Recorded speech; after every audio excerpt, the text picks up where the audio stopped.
নমস্কার। আমরা যারা রেকি জানি তারা তো প্রতিদিন প্র্যাকটিস মেডিটেশনের মাধ্যমে সমস্ত চক্রকে অ্যাক্টিভ রাখতে পারি, কিন্তু আজ বলবো যারা এখনও রেকি শেখেননি বা মেডিটেশনও করেন না তারা কিভাবে চক্রকে ব্যালেন্স রাখবেন। আপনাদের সুবিধার জন্য বলবো এই অ্যাঞ্জেল নম্বরগুলো ব্যবহার করুন। যার যে চক্রের সমস্যা আছে বা কেউ সমস্ত চক্র একসাথেও অ্যাক্টিভ করতে পারেন, সব নম্বর দেওয়া হলো। তারা সেই চক্রের অ্যাঞ্জেল নম্বর শরীরের বাম অংশে নীল অথবা কালো রঙের কালি দিয়ে লিখে রাখুন। আপনার জলের বোতলেও লিখে রাখতে পারেন।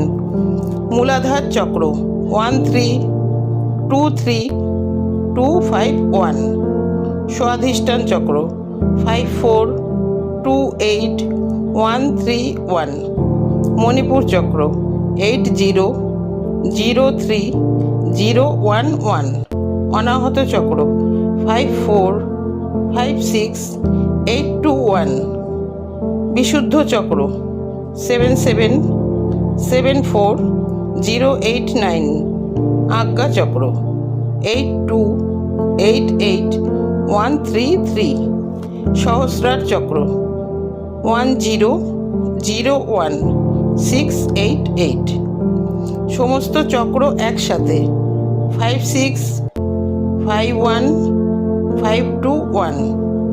সবশেষে একটা কথা বলবো, যারা বিশ্বাস করেন তারাই এই নম্বরের ব্যবহার করবেন, যারা বিশ্বাস করেন না তারা করবেন না।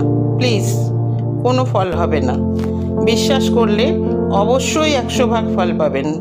ভালো থাকবেন, সুস্থ থাকবেন, লাইক দিয়ে পাশে থাকবেন। নমস্কার।